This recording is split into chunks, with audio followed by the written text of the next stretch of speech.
welcome to the 8, everybody. We're joined back by Sean Fitzgerald. Hello. Hi, thank you.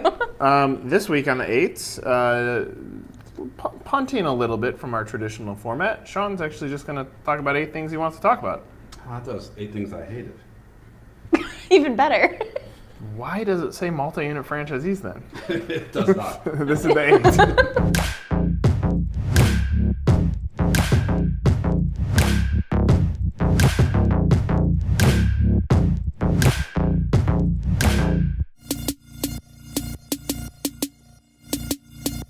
Welcome back to another edition of The 8. That was fast. Quick break. Magic of editing. Magic of editing. Emily? Good job. Thanks. Thanks. You know what Emily delay. has, she's decreased her bopamol popping up whenever she makes a noise. Oh, like her little face? Yeah, you just go popping bloop. up? Yeah. Emily. It's a lot of work. Great contribution. All right, Sean, it's your show, so Yeah. we're What's just the here. First topic. You tell me. You got to All tell right, how about us. this one. Friend Connection 2018. There's a lot of conferences that are out there, but I will say that Friend Connection is my favorite because the fact that there's a good collection of people. It's not every year. Format's not already the same like every single year. What is Friend Connection? Friend Connection is a Friend Connect conference that's geared for franchise sales, operations, marketing, anything that has to do with franchising and utilizing their technology. What's unique this year is that it's open up to non-Friend Connect clients as well. So check it out. November 5th, 6th, and 7th in DC. It's a great conference. I'll be there. And I think you'll be there too.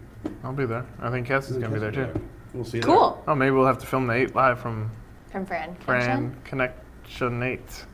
We'll think of something Oh, better there you before go. we get there. Something, yeah. Yeah. All right. think Are on you it. really rolling with this?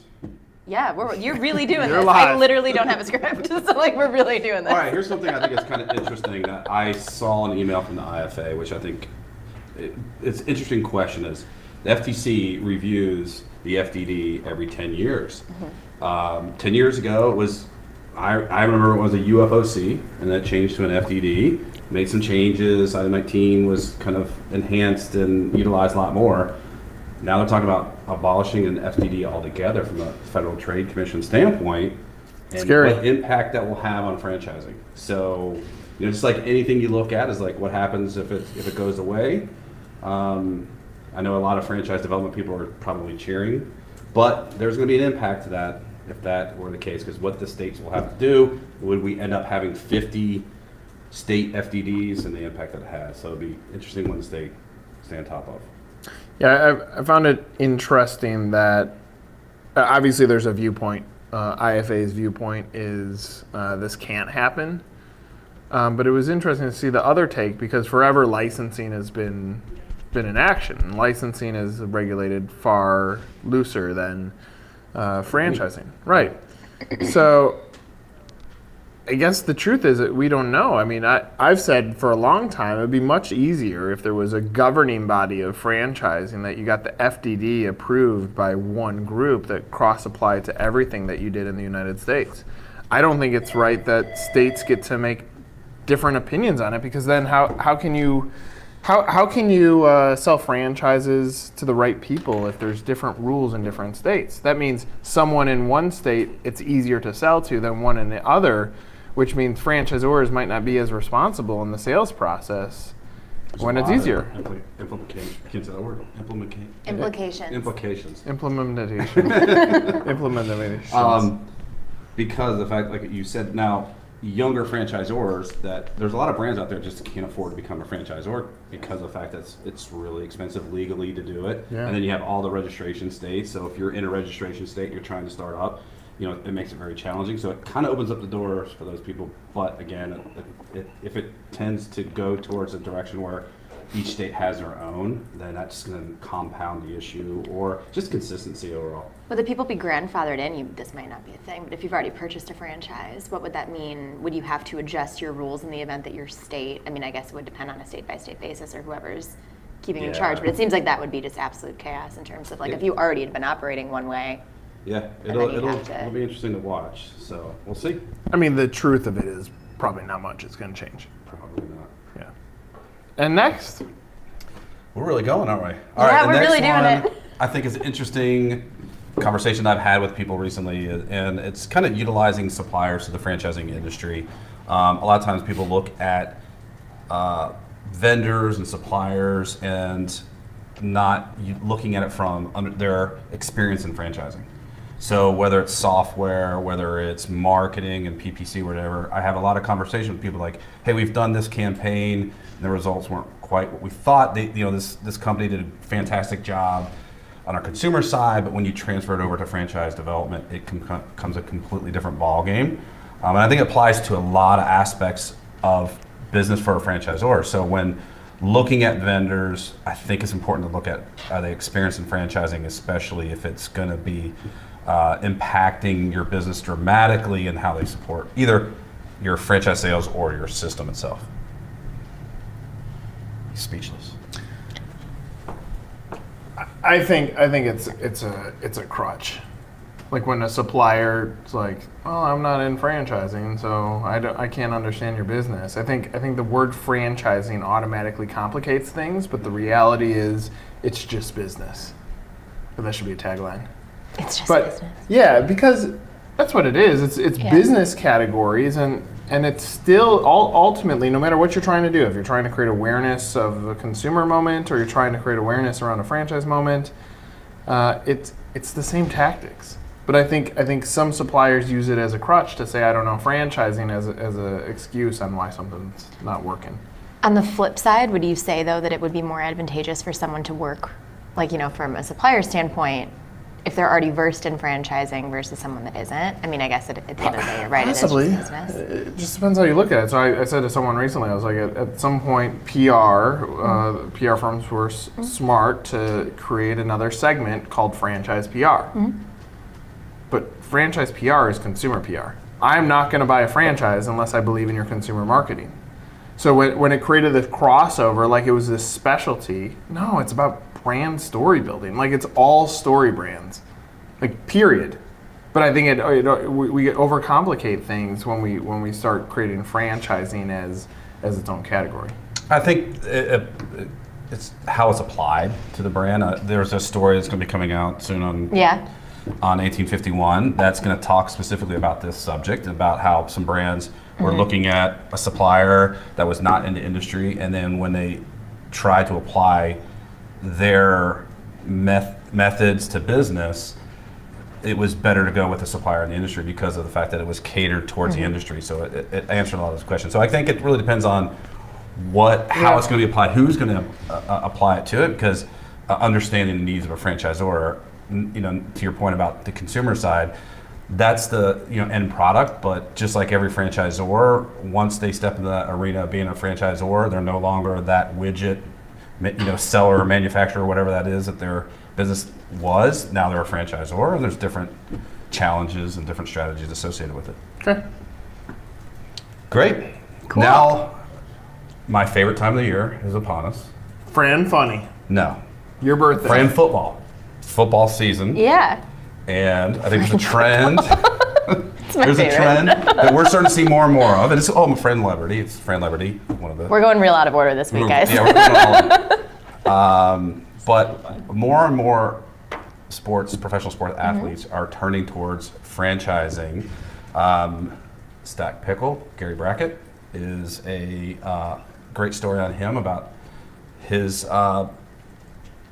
restaurant and how he's franchising it now. And so I think there's more and more athletes looking at this industry. Cool trend. It's a great place for them to expand their business portfolio after sports. I know you love the subject, so go. Thank you, Sean. Cassie, you want to talk about sports first? Sports ball. Okay. You're like, okay, that's enough. Athlete or not an athlete, franchisors, you still have to be responsible about who you let into your system. I've talked with Gary specifically about this. There are athletes who have been handed everything in life from point of high school. They were the hero. That when they join a franchise brand, they got to understand that it's time to work. It's time to protect those dollars that you worked hard to make. So one, I think franchisors still, you can't get overexcited about the athlete. You still need to focus on, are they capable of following a system and being a strong operator? On an athlete side, I think it's an incredible opportunity to protect the money that you made. Say for the number somewhere in the 3-year range. We actually talked with Alex Rodriguez about this. That you're in the NFL for 3 years. Let's say you make $1 million a year. That's $3 million after taxes. That's $1.5 million. You bought a home for you. You bought a home for your parents to thank them for everything. I mean, you're out of money. It's gone. And now you're out of the league, and there's nothing to sustain it. Maybe you can get a job in sports as a reporter or as a broadcaster, but it's not as wide open. So when there's a finish line to every athlete's career, you have to think about how do you diversify that portfolio or protect your investment. And I think franchising is a viable way. But still, you have to be willing to do the work to become a franchisee. There are some businesses where you can be an absentee owner. And lastly, I'll say this. If I'm an athlete, other than Peyton Manning, who could open in Denver, I would advise athletes who hit professional stardom but didn't take off, they're not Hall of Fame worthy, I would say go open in your college market because you are a hero in your college market. That would give you an advantage in a community that already understands who you are. Great. I guess in the name of previewing stories, we're going to have another athlete turned franchisor Who's that? interview coming up soon. Do we want to say who it is? Do I know who it is? Yeah. I did an interview with them already via email. Oh, no, don't That's say what I'm saying. I'm like, I don't think you want me to say this, but yeah. Because they might not be a former athlete. Yeah, exactly. They might fist punch their way back into another moment. Check back later this fall. Check back later this fall. Back to you, Sean. Shall we go to Fran Funny? Always. All right, so I'll take it turn for to this. you, I'll take it for this because clearly this is my I don't have a specialty. Fran Funny. So Nick showed me a video earlier. Obviously, I mean, it's my weekly time Don't slot. throw to talk me about. under the bus. I'm not throwing you under the. America showed you a video. America showed me a video about Roseanne, and we have been speaking lately. Wait, before you continue, can I just do a replay of Emily because you can't hear it? How much? That was funny. Now when I find something on the internet that I don't want to say where it came from, I'm going to say, America showed me a video. It's even better when you said, why does Why America say. not have any knock-knock jokes? The answer is because freedom rings. What Emily said is because they don't let people in. Let people in. I'm sure our 2 viewers already know the answer to that joke, so. Oh, funny. All right, go ahead. Okay. So America showed me a video about Roseanne Barr, which is unfortunate, but I saw it anyways. We've been talking a lot about the business of apologies and where that comes into play when you have a brand. Are we still live? Or did we go out? Okay, I was freaking out. I don't know. I don't know either. It just was blinking. Okay, so Roseanne released this kind of weird apology video, but the unedited cut of it got released. And we're playing it. We're going to play it right now and then, yeah. Okay. I'm trying to talk about Iran. I'm trying to talk about Valerie Jarrett wrote the Iran deal. I know, but you've told me this 300 times. Do you know that if... That's what my tweet was about. I know, you've explained this literally 300 times. I thought the bitch was white. God damn it! I thought the bitch was white. Fuck. So what's the mean- mistake in that? Well, it's the same thing we've kind of been talking about. A, you're always being recorded. If you're in a Yeah. position like that and there's a camera pointing at you, think about what you're saying. Sean's never said anything weird. On the 8 at Never. least, I don't know. But you need to be aware that, I mean, it's still going to get out there. Even if it's someone that you trust that's recording it, you can't say things on a conference call or be smoking your cigarette in front of a camera just venting, thinking that you're going to be able to just get away with it. And it's hurt, I mean, on the brand side of things, like a Papa John, it's going to be destructive. Right. She screams, I thought she was white, right? Yeah. Okay. And then it goes like this. Hi, I'm Roseanne Barr. I would like to apologize for the comment. No, that's not authentic. Right. To be authentic in apology, it's like this. Dude, I apologize for ever making fun of you on the 8. Thank you. Oh, so cute. I hope that that's what someone, you gotta write a story about that right there. We can all learn from our mistakes. That was sincere. It worked. See? That's the key. That is Sincerity. Or don't do it. All right, go ahead. Or don't. What else we got going on? Still, For the record, major trend what affected. Sean's looking at, just so that you guys know, there's a note that he has hanging down here. Well, they threw me. You got to come up with 8 topics, and I came up with some. Just can't always remember them off the top of my head. That's fair. Still, trend in franchising you see for franchisors, private equity, diversification of brands, adding other brands to it. So most recently, Mosquito Joe, going to the Dwyer Group. So they continue to grab that home sector service industry. And it's interesting to see how this continues to play. The question I have is what impact is private equity going to have on the franchise industry? Because when private equity comes in, are they coming in to grow it quickly and flip? What impact does it have on franchise development and sales? Do we go back to an era of where people are just selling franchises to anybody to hit a number, which can have a negative impact on all of franchising if the wrong type of people or people sell franchises for the sake of selling it and they don't do well and close, and next thing you know, franchising gets a bad name. So, Oh, it's coming. Because private equity firms are overpaying for franchisors right now, and everything's good and dandy right now. But when this correction happens and things start going like this, and private equity is like, sell, sell, sell, it's going to put all these bad franchisees in there, which is going to hurt validation, which is going to crumble and cripple brands. And then these private equity firms are not going to be able to recapture what they expect from a multiple out of these brands. It's coming. So the critical part here is if you're a private equity firm that doesn't manage through the P&L and you manage the business through real data, how many units did you sell last year? We sold 10. All right, how about this year we shoot for 11? That is managing through right data. How many units did you sell last year? 10. How many should we sell this year? 52.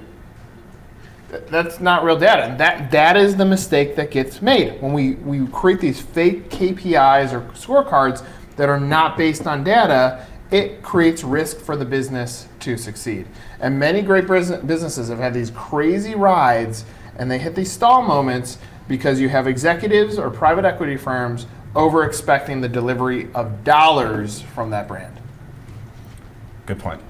I agree with it. Word. Anything else? I have one last thing. Great. That was the 8. Oh. Cute. Was it great? I don't know that we had 8, but that's fine.